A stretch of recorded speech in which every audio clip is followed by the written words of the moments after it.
L'horloge indiquait 3 heures du matin quand les sirènes de police ont déchiré le silence du quartier, cette nuit du 7 octobre 1995. J'avais alors 67 ans. Et cette nuit-là, j'allais mourir des mains de mes propres enfants si ce n'avait été l'intervention d'Odette, ma voisine insomniaque de 78 ans. Je m'appelle Hélène Mathieu-Dupont. Aujourd'hui, à 94 ans, avec le poids de presque un siècle de vie sur mes épaules, je peux enfin raconter en détail l'histoire qui, pendant des décennies, n'a été qu'un murmure déformé dans les journaux à sensation et dans les cercles de commérage de Saint-Étienne-du-Rouvray, dans la campagne normande. Je suis née en 1929 dans une grande propriété rurale, près de la frontière belge. Mon père, descendant d'immigrants alsaciens, avait bâti un petit empire avec la production de textiles et le commerce de bétail. Ma mère, fille de propriétaires terriens de la région, avait apporté en dot des terres qui avaient pratiquement doublé le patrimoine familial. J'ai grandi comme une enfant privilégiée, avec une éducation privée, des leçons de piano et d'anglais, entourée de domestiques et du respect révérentiel que l'argent impose dans les petites communautés rurales. À 19 ans, j'ai épousé Édouard, fils d'un prospère négociant portugais de la capitale. Le mariage, en partie arrangé par nos parents en vue d'avantages commerciaux mutuels, ne fut pas d'abord un mariage d'amour. Mais avec le temps, nous avons développé un respect profond et finalement une affection sincère l'un pour l'autre. Édouard était un homme travailleur, honnête et ambitieux, qui a su multiplier l'héritage qu'il avait reçu et bâtir sa propre réputation dans les affaires. Notre famille s'est agrandie rapidement. En 1950, notre fils aîné, Richard, est né. 2 ans plus tard, vint Antoine. Et finalement, en 1957, alors que nous avions déjà renoncé à agrandir la famille, j'ai été surprise par la grossesse de Paul, notre Benjamin. 3 garçons en bonne santé, élevés avec tout le confort que notre situation financière privilégiée permettait. Nous étions ce que beaucoup appelleraient une famille modèle. J'ai élevé mes fils avec des valeurs solides, de la discipline et de l'amour. Édouard était un père présent malgré les longues heures consacrées aux affaires. Nous fréquentions l'église le dimanche, les garçons étudiaient dans les meilleures écoles, nous passions les étés dans notre maison au bord de la mer et les hivers dans la station de ski à Chamonix. Les voisins nous admiraient, les parents nous enviaient discrètement et les photos de Noël que nous envoyions chaque année montraient des sourires parfaits devant l'arbre soigneusement décoré. Mais sous cette surface polie, comme dans tant de familles d'apparence impeccable, courait un courant souterrain trouble que je refusais de voir. Richard, notre aîné, a très tôt montré une ambition qui frôlait l'obsession. Intelligent et calculateur, il avait incontestablement du talent pour les affaires, mais il manifestait une froideur émotionnelle qui parfois m'effrayait. À 12 ans, il négociait déjà avec ses camarades d'école de manière à toujours sortir gagnant. À 16 ans, il a convaincu son père de lui laisser gérer une petite partie des investissements familiaux et il a triplé la valeur en moins d'1 an. « Tu as élevé un génie financier », disait Édouard avec fierté, sans remarquer l'éclat inquiétant dans les yeux de son fils quand on parlait d'argent. Antoine, le cadet, a grandi dans l'ombre de son frère aîné. Moins brillant académiquement, il compensait par du charme et des compétences sociales. Il était beau, sportif et populaire, mais profondément insécure. Il cherchait constamment l'approbation, principalement celle de son père, qui comparait discrètement mais régulièrement les 2 fils, toujours au détriment d'Antoine. Avec le temps, cette insécurité s'est développée en une colère silencieuse qui se manifestait par des épisodes d'agressivité suivis de remords dramatiques et de promesses de changement. Paul, le Benjamin, a été le plus affecté par la dynamique familiale. Sensible et introspectif, il a grandi en observant la compétition voilée entre ses frères aînés et le favoritisme presque imperceptible d'Édouard pour Richard. Il a trouvé refuge dans les livres, puis dans les arts, et finalement dans des philosophies alternatives de plus en plus obscures. À 15 ans, il s'est déclaré végétarien. À 18 ans, il a abandonné la faculté de droit que son père avait insisté qu'il suive pour trouver son propre chemin spirituel. À 20 ans, il est revenu d'un voyage en Inde transformé, parlant d'énergie, de rituels et de dimensions au-delà du matériel. Édouard a réagi à ces différences de la manière typique de sa génération, avec une autorité incontestable pour Richard, une critique constante pour Antoine et un mélange de déception et de distance pour Paul. Moi, de mon côté, j'essayais d'équilibrer cette équation impossible, être la médiatrice, la pacificatrice, la mère qui aimait également des fils si différents. Paul est resté en marge, vivant de son héritage et s'immergeant de plus en plus dans des études ésotériques. Moi, à 49 ans, veuve et financièrement à l'aise, je me suis consacrée à des œuvres caritatives, à des voyages qu'Édouard avait toujours reportés, et à l'espoir de voir mes fils surmonter leurs différences et construire des vies épanouies. C'était un espoir vain, comme le temps le démontrerait. En 1978, alors que les garçons étaient déjà adultes, Richard avec 28 ans, Antoine avec 26 et Paul avec 21, Édouard a subi un infarctus massif pendant une réunion d'affaires. Il est mort avant même d'arriver à l'hôpital. Son testament, comme prévu, partageait le patrimoine en 4 parts égales, une pour moi, sa veuve, et une pour chacun des fils. La mort d'Édouard fut le premier séisme dans la structure de notre famille. Le second est venu avec la lecture d'un codicille au testament, une lettre personnelle où mon mari exprimait son souhait, non juridiquement contraignant, mais moralement significatif, que Richard assume la gestion générale des affaires de la famille. Je fais confiance à la capacité de Richard pour préserver et multiplier le patrimoine que nous avons construit, écrivait Édouard. Je crois qu'Antoine et Paul bénéficieront des conseils de leur frère aîné dans les affaires financières. Ces mots, lus à haute voix par l'avocat de la famille dans notre solennel bureau à domicile, ont semé la graine de la discorde qui, des années plus tard, fleurirait en un plan macabre. À l'époque, cependant, les garçons ont accepté avec une apparente résignation la volonté de leur père. Richard a pris la gestion des entreprises avec l'efficacité calculée qui le caractérisait. Antoine est entré dans l'équipe commerciale où son charisme naturel le rendait exceptionnellement performant. Les années suivantes ont été témoins de changements graduels mais significatifs dans la structure des affaires et dans la relation entre les frères. Richard, habile comme toujours, a commencé à concentrer de plus en plus de pouvoir entre ses mains. Des entreprises ont été restructurées, des participations ont été réorganisées et lentement, le contrôle effectif sur le patrimoine de la famille est passé des 4 parts égales prévues dans le testament à une configuration où Richard avait le dernier mot sur pratiquement tout. Antoine, initialement favorisé par ce nouvel arrangement grâce aux généreuses commissions qu'il recevait, a commencé à réaliser que son influence réelle était minime. Ses idées étaient poliment écoutées et systématiquement ignorées par Richard. Les tentatives d'obtenir plus d'autonomie dans son domaine étaient subtilement sabotées, et quand il demandait l'accès à des informations financières détaillées sur l'entreprise ou sa propre participation, il recevait des rapports complexes et opaques qui éclaircissaient peu. Paul, quant à lui, s'est éloigné encore plus.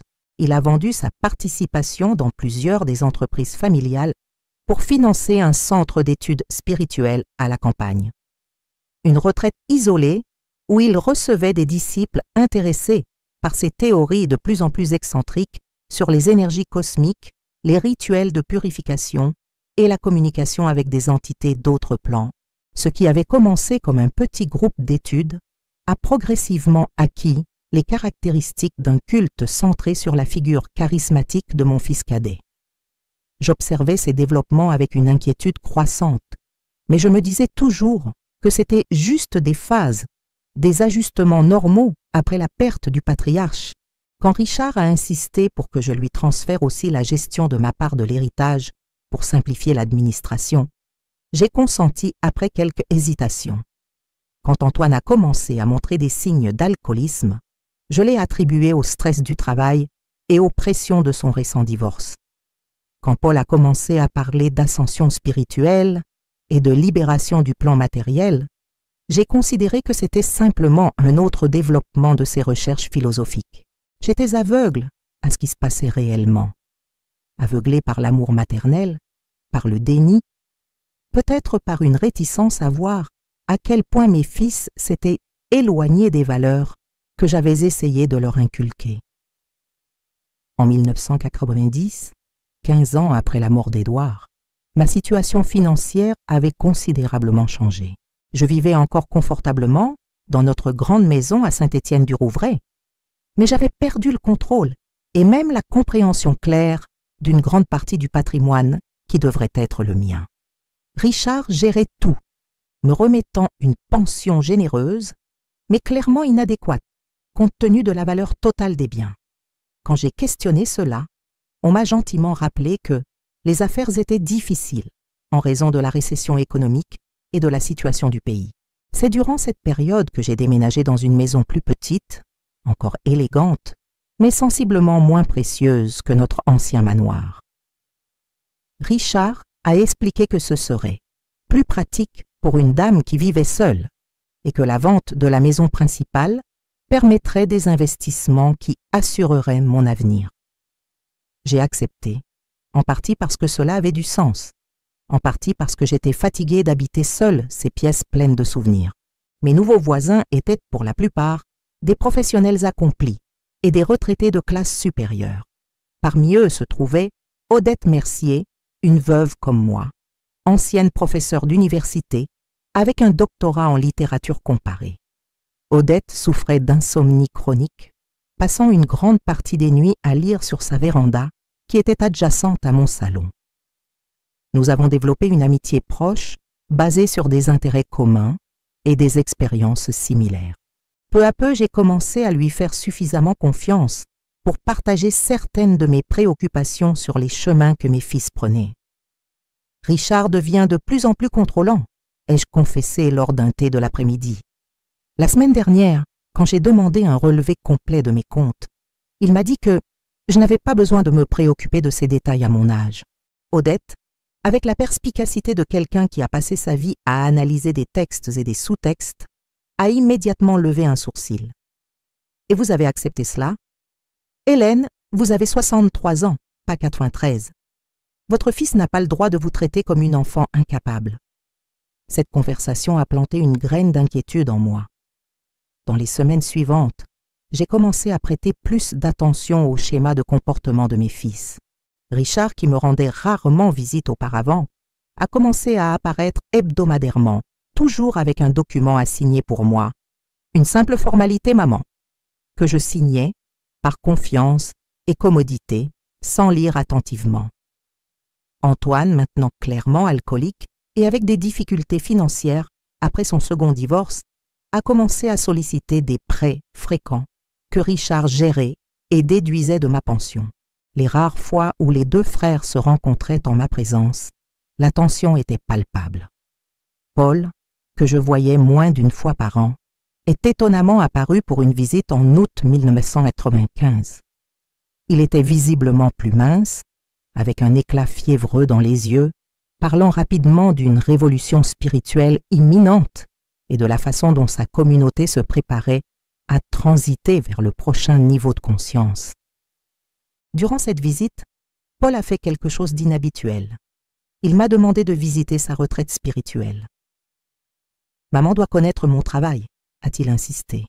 « Nous entrons dans une période décisive et il serait important que maman soit présente pour un rituel spécial que nous préparons. » Sur le moment, j'ai interprété l'invitation comme une ouverture, une tentative de reconnexion de la part du fils qui s'était tant éloigné de la famille. J'ai accepté, promettant de visiter son centre dans les semaines à venir.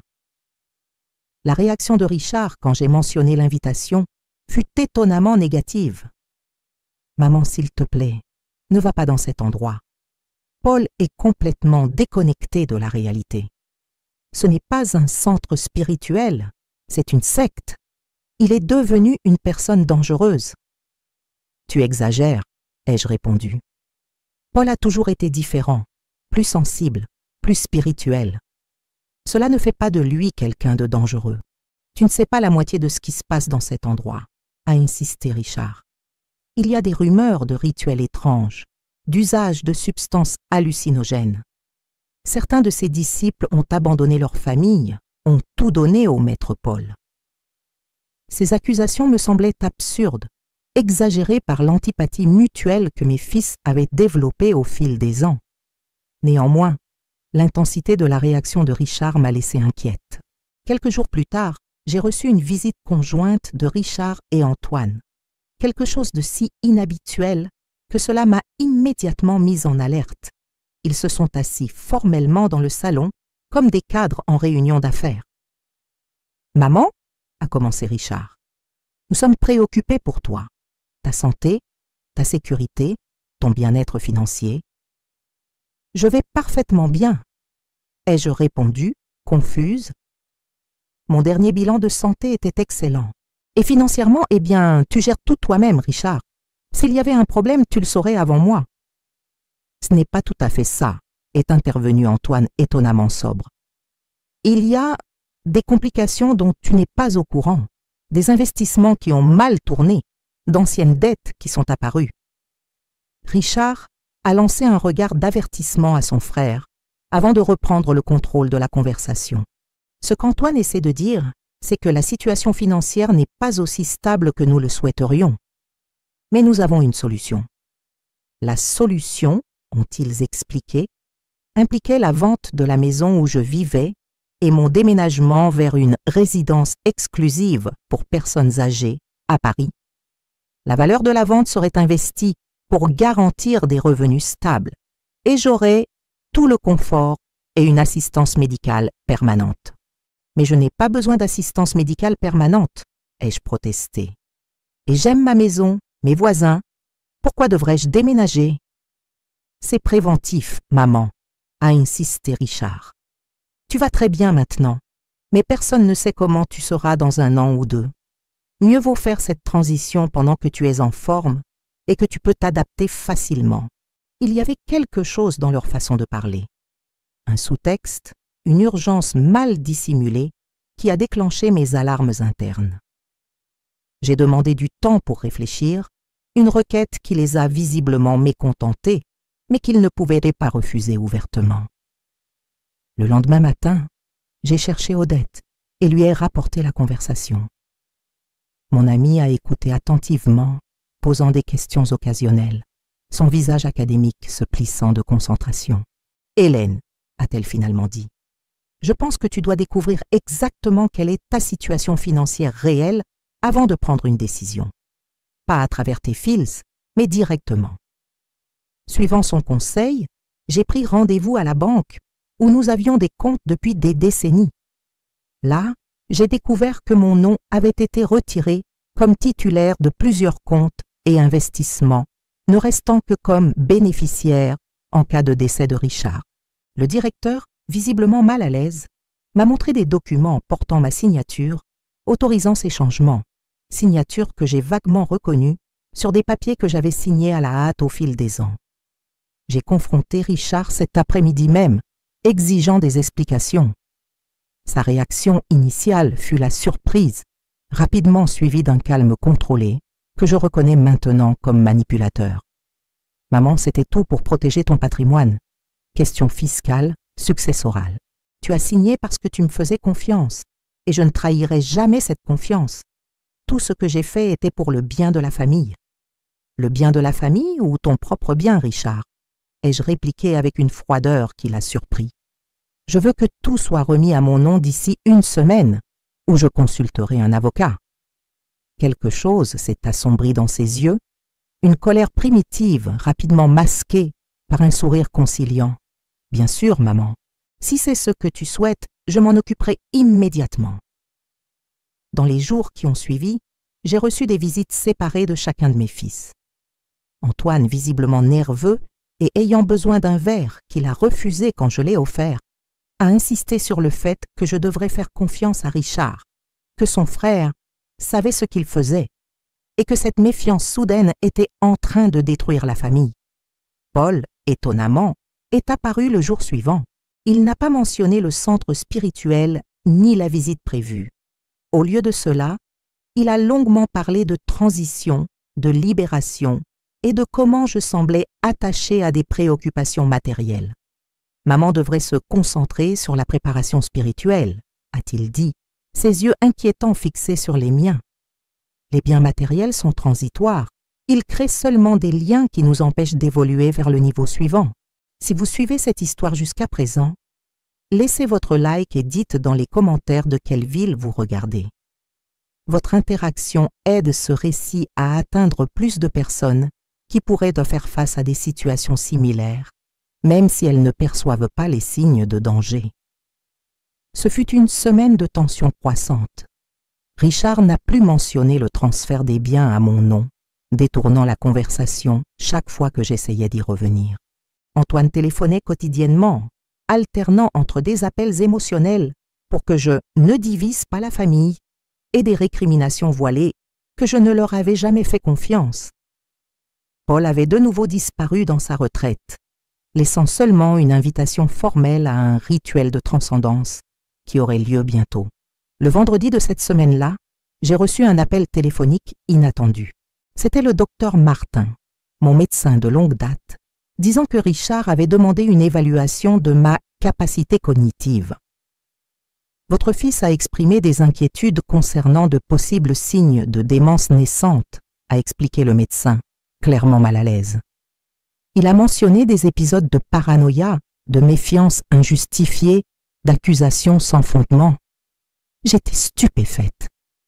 Richard essayait de me faire déclarer mentalement incapable pour maintenir le contrôle sur mes biens. La stratégie était aussi transparente que cruelle. « Docteur Martin ?» ai-je répondu avec un calme que je ne ressentais pas. « Je n'ai aucun symptôme de démence et vous le savez d'après mon dernier examen il y a 3 mois. Ce qui se passe est une tentative de manipulation de la part de mon fils après que j'ai questionné la disparition d'une partie significative de mon patrimoine. » Le médecin qui me connaissait depuis plus de 2 décennies a semblé soulagé par ma lucidité. Nous avons convenu d'une consultation formelle pour le lundi suivant qui apaiserait les inquiétudes de mon fils. Ce soir-là, j'ai rapporté les derniers événements à Odette pendant un dîner chez elle. Mon amie a tout écouté avec une alarme croissante. « Hélène, cela devient dangereux, m'a-t-elle avertie. Richard n'essaie pas seulement de contrôler ton argent, il essaie de contrôler ta vie, ton autonomie. Et la synchronisation de ces visites des 3 fils, cela semble coordonné, comme s'ils travaillaient ensemble. Ils se parlent à peine, ai-je argumenté, encore réticente à croire le pire de mes propres enfants. Richard et Paul ne peuvent pas rester dans la même pièce pendant 10 minutes sans se disputer, et Antoine essaie toujours de plaire aux 2 et échoue. Des intérêts partagés peuvent unir même les adversaires les plus acharnés, a observé Odette, ses yeux d'universitaire analysant la situation avec une objectivité qui me manquait. Qu'est-ce que chacun d'eux a à gagner si tu es déclaré incapable? Ou, pire? La question a plané entre nous, lourde et troublante. Je n'ai pas pu répondre. Je ne voulais pas répondre. Le samedi, Richard est apparu de façon inattendue chez moi avec de bonnes nouvelles. Il avait tout résolu avec la banque. Les documents étaient en préparation et pour célébrer, les 3 frères avaient organisé un dîner spécial pour le lendemain, dimanche 7 octobre. « Chez toi, maman », a-t-il expliqué avec un enthousiasme qui sonnait répété. « Ce sera un nouveau départ pour notre famille. Paul viendra spécialement de la communauté pour cela. Il a même suggéré que nous fassions un petit rituel d'harmonisation familiale. Quelque chose de simple, juste nous 4. La mention d'un rituel a fait chuter mon estomac. Je me suis souvenu des paroles de Paul sur la transition et la libération, de l'intérêt soudain de Richard à me transférer dans une résidence sécurisée, de l'insistance d'Antoine pour que je fasse aveuglément confiance. « Ça semble merveilleux », ai-je répondu, feignant l'enthousiasme. « À quelle heure viendrez-vous » ? « Vers 8 heures, a dit Richard, semblant sincèrement soulagé par mon acceptation. « Nous apporterons tout, nourriture, boissons, même un petit cadeau spécial pour l'occasion. Dès qu'il est parti, j'ai appelé Odette. Quand j'ai terminé de rapporter la conversation, il y a eu un long silence sur la ligne. « Ne va pas à ce dîner, Hélène, a-t-elle finalement dit, sa voix grave. Ou plutôt, ne sois pas chez toi demain soir. Viens rester avec moi. Penses-tu vraiment que mes propres enfants projettent de me faire du mal ?» ai-je demandé, la voix tremblante à cette possibilité que je refusais d'envisager. « Je ne sais pas exactement ce qu'ils projettent, a-t-elle répondu soigneusement. Mais il y a beaucoup de signes inquiétants, et je préfère être paranoïaque que d'avoir à regretter plus tard. S'il te plaît, Hélène, par précaution. J'ai accepté de passer la nuit chez elle, mais quelque chose en moi avait besoin de savoir. J'avais besoin de confirmer que mes craintes étaient infondées, que j'interprétais mal les actions de mes fils, qu'ils n'avaient pas conspiré pour me nuire. Le dimanche, j'ai préparé la maison comme si j'allais réellement recevoir mes fils pour dîner. J'ai dressé la table de la salle à manger avec la meilleure vaisselle, j'ai mis des fleurs fraîches au centre, j'ai même préparé quelques amuse-bouches. Vers 7 heures du soir, je suis discrètement sortie par l'arrière et suis entrée chez Odette par la porte latérale qui reliait nos jardins. Du bureau d'Odette au premier étage, nous avions une vue claire de l'entrée de ma maison et une vue partielle du salon à travers les fenêtres. À 8h15, une voiture s'est garée et mes 3 fils en sont descendus. Richard portait un porte-document et une bouteille qui semblait être du champagne.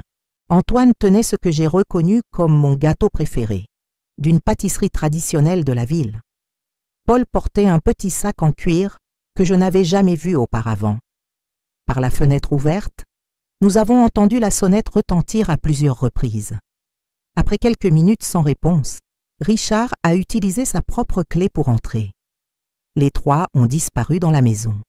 « Nous devrions appeler la police maintenant », a chuchoté Odette. « Et dire quoi? Que mes fils sont entrés dans ma maison avec un gâteau et du champagne ?» ai-je répliqué. « Observons un peu plus. » Pendant ce qui semblait des heures, mais qui était probablement environ 40 minutes, il n'y eut aucune activité visible. Puis, des lumières se sont allumées dans mon salon, dont la fenêtre était partiellement visible depuis le bureau d'Odette. Des silhouettes bougeaient à l'intérieur. L'un de mes fils a fermé les rideaux, mais pas complètement, laissant une fente par laquelle il était encore possible de voir des fragments de ce qui se passait. C'est alors qu'Odette a eu l'idée d'utiliser son équipement d'enregistrement. En tant que professeure de littérature, elle enregistrait souvent des lectures et des analyses de textes pour ses étudiants, même après sa retraite. Son microphone directionnel de haute sensibilité, normalement utilisé pour capter clairement sa propre voix, pourrait potentiellement capter des sons venant de mon salon, étant donné la proximité des maisons et le silence de la nuit. Ce que nous avons entendu dans les 20 minutes suivantes m'a glacé le sang et détruit à jamais toute illusion que je pouvais encore avoir sur la nature de mes fils.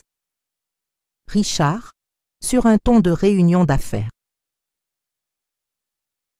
Doit paraître naturel, un AVC ou une crise cardiaque. Antoine, visiblement agité. Je ne sais pas si je peux faire ça.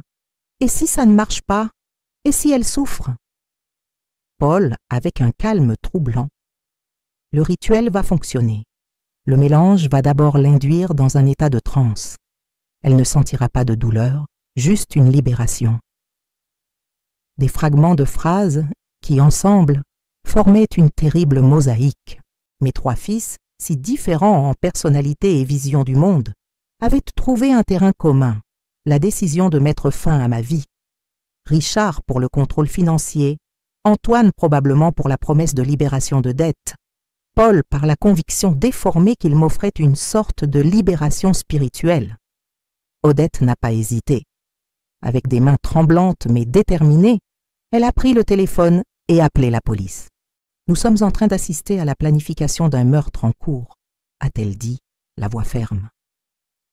Au 873 rue des Ormes. 3 hommes préparent ce qui semble être un empoisonnement déguisé en rituel. La victime serait la propriétaire de la maison, qui par chance est ici avec moi. Les minutes qui ont suivi étaient surréalistes. Nous avons vu par la fenêtre quand Paul a commencé à disposer des objets en cercle au centre de mon salon. Richard vérifiait des documents qui seraient vraisemblablement présentés après ma mort, un testament falsifié, des déclarations présignées. Antoine semblait de plus en plus nerveux, buvant directement à une bouteille qu'il avait sortie de sa poche. Et puis, les sirènes. Des lumières rouges et bleues se reflétant sur les murs. Le bruit de voitures freinant brusquement devant la maison.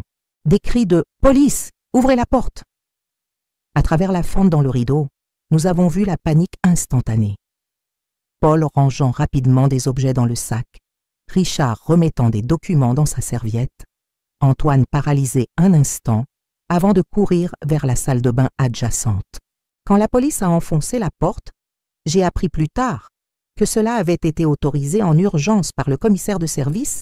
Étant donné le risque imminent pour une vie, ils ont trouvé mes fils au milieu d'une scène qui serait plus tard décrite dans les rapports officiels comme troublante et sans équivoque préparatoire à un acte criminel. Dans le salon était disposé un cercle de bougies noires autour de ce qui aurait été ma place habituelle à table. Un verre spécial contenant un liquide que des analyses ultérieures identifieraient comme un mélange de puissants sédatifs et d'un poison à action lente qui simulerait les symptômes d'une crise cardiaque. Un carnet avec des notes détaillées de Paul sur le rituel de libération. Des documents signés avec des falsifications de ma signature, transférant la totalité de mes biens à une société contrôlée à parts égales par les trois frères. Et le plus effrayant, un petit coffre contenant des objets personnels m'appartenant. Mèches de cheveux, vieilles photos, même une brosse à dents usagée qui aurait été utilisée dans le rituel. Odette et moi sommes descendus jusqu'à ma maison seulement quand le commissaire nous a appelés. Le regard de mes fils quand ils m'ont vue entrer vivante dans la pièce, escortée par des policiers, contenait des émotions si complexes et contradictoires que même aujourd'hui, presque 3 décennies plus tard, je ne peux pas les déchiffrer complètement. La surprise, certainement, la colère dans certains cas, mais aussi de manière troublante, quelque chose proche du soulagement chez Paul, comme si ma présence le libérait d'une certaine façon de conclure l'acte terrible qu'ils avaient planifié. « Maman ?» C'est Richard qui a rompu le silence, sa voix un mélange d'incrédulité et de calcul, comme si son esprit formulait déjà des explications, des excuses, une version alternative des faits qui pourrait nous sortir de cette situation impossible. « Ne dites rien !» a interrompu le commissaire, un homme d'âge moyen aux yeux fatigués qui avait vu trop de tragédies familiales. « Vous avez le droit de garder le silence. Tout ce que vous direz pourra être utilisé contre vous. » Ce qui a suivi était comme un cauchemar au ralenti. Mes 3 fils menottés et conduits hors de la maison, chacun dans une voiture de police différente. Les officiers collectant soigneusement les preuves, le liquide dans le verre, les documents falsifiés, l'étrange appareil rituel. Des questions interminables du commissaire, puis d'un enquêteur. Soupçonniez-vous que vos fils planifiaient quelque chose comme ça? Quand avez-vous remarqué un comportement suspect pour la dernière fois? Y avait-il eu récemment des discussions sur l'argent, les héritages, les propriétés? Votre fils cadet avait-il déjà montré un comportement ritualiste auparavant? J'ai répondu mécaniquement, comme si je parlais de personnages d'un livre, pas des garçons que j'avais bercés dans mes bras, à qui j'avais chanté des berceuses, pour qui j'avais rêvé à d'avenir brillant. À un moment donné, Odette m'a apporté un thé chaud et a placé une couverture sur mes épaules. Je tremblais incontrôlablement, malgré la chaleur de la nuit. Il était plus de 3 heures du matin quand les policiers ont finalement terminé leur travail préliminaire sur la scène. Le commissaire s'est approché de moi avec une expression mêlant compassion professionnelle et préoccupation humaine sincère. « Madame Mathieu Dupont, vous ne pouvez pas rester ici cette nuit. Cette maison est maintenant une scène de crime. Elle restera avec moi, » est intervenue Odette avec fermeté. Elle était déjà chez moi quand tout est arrivé. J'ai une chambre d'amis préparée. Le commissaire a acquiescé, mais avant de nous libérer, il a posé une dernière question, presque sur un ton d'excuse. En plus de 20 ans de carrière, Je n'ai jamais vu des enfants planifier quelque chose comme ça contre leur propre mère. Avez-vous une idée de pourquoi ils feraient cela? J'ai regardé le salon que, quelques heures plus tôt, j'avais arrangé pour recevoir ma famille. La fine vaisselle maintenant mise en sac comme preuve, les fleurs se fanant dans la chaleur intensifiée par tant de personnes et de lumière, les objets macabres disposés en cercle là où il n'aurait dû y avoir qu'un repas partagé. L'argent, ai-je simplement répondu. Le contrôle. Et dans le cas de Paul, une distorsion malsaine de ce que signifie la libération. Mais au fond, commissaire, je pense que même eux ne le savent pas complètement. Le mal se reconnaît rarement comme tel. Les semaines suivantes ont été un flou de procédures légales, de gros titres sensationnels et d'une profonde restructuration de ma vie. Les 3 ont été maintenus en détention provisoire pendant que les accusations formelles étaient beau préparées. Tentative d'homicide qualifiée avec préméditation, association de malfaiteurs, falsification de documents, escroquerie. L'affaire a attiré l'attention nationale. Rituel macabre. Des fils planifient l'assassinat de leur mère pour l'héritage, titrait le plus grand journal de la région. Des reporters campaient devant la maison d'Odette, où je restais réfugié. Des voisins qui me saluaient à peine auparavant m'abordaient maintenant avec un mélange de curiosité morbide et de pitié mal dissimulée. L'enquête a révélé l'étendue de la conspiration. Depuis presque 1 an, mes fils planifiaient en détail ma mort. Richard avait systématiquement falsifié ma signature sur des documents qui transféraient des propriétés et des investissements. Antoine, pressé par des dettes de jeu beaucoup plus importantes que je ne l'imaginais, avait accepté le plan en échange d'un tiers de la succession. Paul, plongé dans des délires messianiques alimentés par l'isolement dans sa communauté, s'était convaincu, ainsi que ses frères, que le rituel non seulement garantirait le succès du plan, mais m'offrirait aussi une sorte de passage digne vers un autre plan d'existence. Des rencontres secrètes dans des hôtels de bord de route où ils ne seraient pas reconnus ensemble.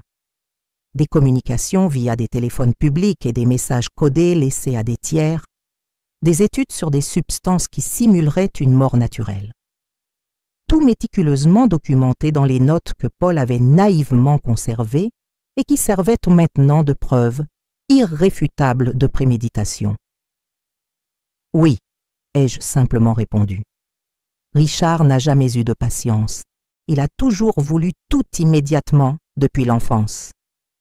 Le verdict fut unanime, coupable de toutes les accusations. Richard et Antoine ont été condamnés à 18 ans de prison chacun. Paul a reçu une peine légèrement moindre, 15 ans, en raison de rapports psychiatriques attestant de sa perception déformée de la réalité, bien que pas au point d'irresponsabilité pénale. Quand le juge a prononcé la sentence, j'ai regardé chacun d'eux, cherchant un signe de remords, de compréhension de la gravité de ce qu'ils avaient planifié, d'une quelconque étincelle des fils que je pensais connaître. Richard a maintenu son regard fixé droit devant lui, comme un général vaincu qui préserve encore sa dignité. Antoine pleurait silencieusement, les épaules affaissées en défaite totale. Paul m'a regardé directement pour la première fois et a murmuré quelque chose qui semblait être « pardon », bien que ses yeux contiennent encore cette terrible conviction de quelqu'un qui croit avoir raison malgré toutes les preuves du contraire. Vous suivez cette histoire jusqu'ici? Dites-nous dans les commentaires de quelle ville vous regardez ce récit. Il est important que plus de personnes connaissent les signes d'abus familial envers les personnes âgées, même quand ils viennent d'où on s'y attend le moins.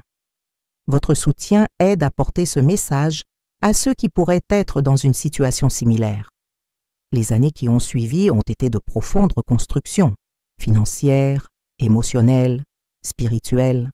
Avec l'aide de nouveaux avocats, j'ai progressivement récupéré le contrôle de mon patrimoine, bien qu'une partie significative ait été irrémédiablement perdue à travers des transactions frauduleuses difficiles à annuler. J'ai définitivement déménagé dans l'appartement d'Odette, qui a gentiment insisté pour partager son espace avec moi. À ce stade de la vie, a-t-elle argumenté, la compagnie vaut plus que l'intimité. Notre amitié a évolué vers quelque chose de plus profond, un partenariat basé sur une confiance absolue, un respect mutuel et la compréhension unique qui naît d'avoir affronté ensemble une expérience aussi extraordinaire. Pendant les 2 premières années, je n'ai visité aucun de mes fils en prison. Les blessures étaient trop vives, les souvenirs trop présents. J'ai reçu des lettres, principalement d'Antoine, quelques-unes de Paul, aucune de Richard. Je les ai toutes lues, mais n'ai pas répondu. Je ne savais pas quoi dire au fils qui avait pleuré dans mes bras pendant les orages et qui avait ensuite accepté de m'empoisonner. Je n'avais pas de mots pour le garçon sensible qui avait grandi pour croire que me libérer par la mort était un acte d'amour déformé. Ce n'est qu'à la 3e année que j'ai finalement accepté de rendre visite à Antoine, poussé en partie par les rapports selon lesquels il était entré dans une profonde dépression et avait tenté de se suicider en prison. Nous nous sommes rencontrés dans la salle des visites, séparés par une table en formica usée. Il avait vieilli de décennies en quelques années, les yeux creusés et sans éclat, les mains tremblant légèrement même en l'absence d'alcool. « Maman » dit-il, la voix presque méconnaissable tant elle était rauque et basse. « Je ne sais même pas par où commencer. »« Moi non plus » ai-je répondu honnêtement. « Peut-être par le début. »« Que vous est-il arrivé, Antoine ? À quel moment mes fils ont-ils décidé que je valais plus morte que vivante ?» La conversation qui suivit fut douloureuse, cathartique et révélatrice. Antoine a parlé de dettes de jeu astronomiques qu'il avait mises à la merci des usuriers, de comment Richard avait offert une solution qui bénéficierait à tous. Antoine libéré des dettes, Richard avec le contrôle total des affaires, Paul avec un financement garanti pour son centre spirituel. Au début, il s'agissait juste de manipuler des documents, de te faire transférer certaines choses, a-t-il expliqué, les yeux fixés sur la table. Puis c'est devenu cette idée de te déclarer incapable. Et ensuite, sa voix s'est brisée, les larmes venant finalement en torrent. Paul a commencé avec ses histoires de rituels, de passages sans douleur. Richard a calculé combien il en coûterait de te garder dans une clinique pendant des années indéfinies versus l'alternative. Et moi, j'étais trop désespérée pour dire non. « Tu aurais pu venir me voir, ai-je dit, surprise par le calme dans ma propre voix. Tu aurais pu demander de l'aide directement. J'aurais fait n'importe quoi pour toi. »« Je sais, » sanglota-t-il. « Mais la honte, l'orgueil, j'ai préféré conspirer pour tuer ma propre mère plutôt que d'admettre que j'avais ruiné ma vie avec les paris. Je suis sortie de cette rencontre avec un mélange d'émotions contradictoires, une ombre de compassion pour le fils brisé devant moi, mais aussi la certitude que certaines trahisons sont trop grandes pour permettre un véritable pardon. Des mois plus tard, j'ai rendu visite à Paul. Notre conversation fut significativement différente. Il parlait comme quelqu'un qui habitait partiellement un autre monde, alternant entre des moments de lucidité douloureuse et des divagations sur les énergies cosmiques et la purification spirituelle. « Je croyais vraiment que je t'aidais, » a-t-il insisté, ses yeux maintenant médicamentés plus calmes, mais gardant encore cet éclat troublant. « Je te voyais attaché aux préoccupations matérielles, à la souffrance physique qui viendrait avec l'âge. Je voulais offrir la libération. La libération par la mort, Paul, c'est un meurtre, pas une libération. Maintenant je le vois, a-t-il admis, baissant les yeux. Les médicaments, la thérapie, m'aident à séparer la réalité de l'illusion. Mais à l'époque, cela semblait si clair, si juste. Richard fut le dernier que j'ai visité, presque 5 ans après l'incarcération. Contrairement à ses frères, il avait prospéré d'une certaine façon dans l'environnement carcéral. Il était devenu conseiller financier d'autres détenus, avait gagné le respect de l'administration par son organisation et sa discipline, avait même commencé à donner des cours de mathématiques financières dans le programme éducatif de la prison. Notre rencontre fut froide, presque formelle, comme une réunion d'affaires. Il n'y eut pas de larmes, ni de grandes confessions émotionnelles. « J'ai commis une erreur de calcul, dit-il, comme s'il discutait d'une transaction commerciale échouée. J'ai sous-estimé ta résilience et surestimé ma propre intelligence. Une erreur de calcul? Ai-je répété incrédule. Tu as planifié mon assassinat, Richard. Tu as falsifié ma signature, volé mon argent et organisé un plan pour m'empoisonner. Il a soutenu mon regard sans ciller. Et j'en paie le prix, n'est-ce pas? 18 ans de ma vie. Tout ce que j'ai construit, détruit, ma réputation, ruinée. Ça a été une mauvaise affaire pour tous les concernés. Je suis sortie de cette rencontre avec la certitude que Richard était, et avait toujours été, un sociopathe fonctionnel, quelqu'un capable d'imiter les émotions humaines quand c'était commode, mais fondamentalement incapable de véritable empathie ou remords moral. Au fil des ans, j'ai maintenu un contact intermittent avec Antoine et Paul. Des lettres occasionnelles, des visites rares mais significatives. Tous deux ont participé à des programmes de réhabilitation, à des thérapies individuelles et de groupe. Tous deux ont exprimé des remords de façon qui, bien qu'imparfaite, semblait authentique. Richard, en revanche, est resté distant et calculateur, n'envoyant que des cartes d'anniversaire formelles avec des messages génériques qui auraient pu être écrits pour n'importe qui. Pendant ce temps, ma vie avec Odette a fleuri dans une direction inattendue.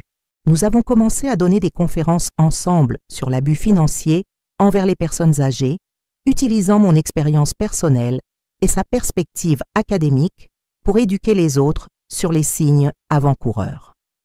Nous avons écrit un livre, Liens de sang, nœuds d'argent, l'abus financier dans les relations familiales, qui est devenu une référence pour les professionnels travaillant dans le droit des personnes âgées. À 75 ans, quand Odette est décédée paisiblement dans son sommeil après une brève maladie, j'ai réalisé que j'avais trouvé dans mon amitié tardive avec elle quelque chose de plus précieux et authentique qu'en des décennies de maternité idéalisée. Odette m'a vu complètement, mes peurs, mes forces, ma capacité à recommencer, et m'a aimé non par obligation biologique, mais par choix conscient. Richard a purgé 12 ans de sa peine avant d'être libéré pour bonne conduite. J'ai appris sa libération par une lettre formelle de son avocat, m'informant qu'il respecterait toutes les ordonnances restrictives et ne tenterait pas de contact. D'après ce que j'ai entendu de connaissances communes, il a reconstruit une vie modeste à l'étranger, utilisant ses compétences financières pour travailler comme consultant indépendant, se tenant délibérément à l'écart des cercles qu'il fréquentait auparavant. Antoine a été libéré après 10 ans, ayant reçu des réductions supplémentaires de peine pour travail et études en prison. Notre relation après sa sortie a été prudente, marquée par des limites claires de ma part et une humilité persistante de la sienne. Il n'a plus jamais bu, a fréquenté religieusement les réunions des joueurs anonymes et a finalement épousé pour la 3e fois une thérapeute qu'il avait rencontrée durant son processus de rétablissement. Aujourd'hui, il mène une vie simple comme professeur de mathématiques dans un lycée public de Tours et nous nous parlons au téléphone quelques fois par an. Paul fut le dernier à sortir après avoir purgé presque toute sa peine. Sa transition de retour à la société fut la plus difficile. Des années de médication pour contrôler ses délires avaient laissé des séquelles, mouvements involontaires, difficultés de concentration, périodes d'apathie profonde. Il vit aujourd'hui dans une résidence assistée pour personnes souffrant de troubles psychiatriques où il entretient un petit jardin et donne des cours de méditation aux autres résidents. Je lui rends visite 2 fois par an, conversations toujours étranges mais ponctuées de moments de connexion humaine authentique. Parfois, je me demande si j'ai échoué en tant que mère, s'il y avait des signes que je n'ai pas vus, des moments cruciaux où j'ai pris de mauvaises décisions, des valeurs que je n'ai pas réussi à transmettre adéquatement. Mais avec le temps, j'ai appris que certaines questions n'ont pas de réponse satisfaisante, que les êtres humains sont trop complexes pour des explications simples de cause à effet, et que même l'amour le plus dévoué ne garantit pas les résultats que nous espérons. Aujourd'hui, à 94 ans, je vis seule dans un petit appartement adapté à mes besoins. Je reçois une aide quotidienne pour les tâches les plus lourdes, mais je maintiens mon indépendance dans les décisions grandes et petites de la vie. Mon patrimoine est soigneusement protégé par un système d'administration fiduciaire qui garantit à la fois ma sécurité actuelle et l'impossibilité de manipulation future. L'appartement est décoré avec des souvenirs de ma longue vie, des photographies de mes parents, quelques objets qui appartenaient à Édouard, des livres qu'Odette m'a laissés, des cadeaux d'amis que j'ai rencontrés au fil des ans. Il n'y a pas de photographie de mes fils en vue. Je les garde dans un album au fond d'un tiroir, non par colère ou ressentiment continu, mais parce qu'elles représentent une partie de mon histoire que je préfère ne pas revisiter quotidiennement. Les gens me demandent souvent comment j'ai survécu psychologiquement à la trahison la plus fondamentale qu'on puisse imaginer. La vérité est que ce fut un voyage long et non linéaire, avec des jours de force surprenante et des nuits de désespoir écrasant. J'ai travaillé avec divers thérapeutes au fil des ans. J'ai expérimenté des groupes de soutien, des méthodes de guérison alternatives, des pratiques spirituelles. Ce que j'ai découvert, c'est que le pardon, contrairement à ce que beaucoup prêchent, n'est ni une obligation morale, ni un état final à atteindre. C'est un processus continu, un choix quotidien de ne pas permettre que le poison de la haine consume ce qui reste de vie. Je n'ai pas pardonné à mes fils au sens traditionnel. Je n'ai pas absous leurs actions, ni rétabli la confiance brisée. Mais j'ai trouvé une façon de continuer à vivre sans que la colère et le chagrin définissent mon existence. J'ai aussi découvert que les relations choisies, des amitiés profondes comme celles que j'ai eues avec Odette, des connexions significatives avec des personnes qui viennent à mes conférences, même l'affection occasionnelle de l'aide-soignante qui m'assiste 3 fois par semaine, peuvent être aussi, voire plus nourrissantes que celles déterminées par le sang. L'expérience d'avoir presque été tué par ses propres enfants dans un rituel macabre n'est pas quelque chose que quiconque devrait vivre. Mais ayant survécu, j'ai trouvé en moi une force que je ne savais pas exister, une capacité à affronter le pire que la vie puisse offrir et à trouver encore de la beauté, du sens et de la connexion de l'autre côté. S'il y a une leçon que je voudrais partager avec d'autres personnes âgées, c'est celle-ci. Faites confiance à vos instincts. Quand quelque chose semble incorrect dans la façon dont vos biens sont gérés, quand les explications n'ont pas de sens, quand vous vous sentez subtilement infantilisé ou écarté des décisions importantes, soyez attentifs.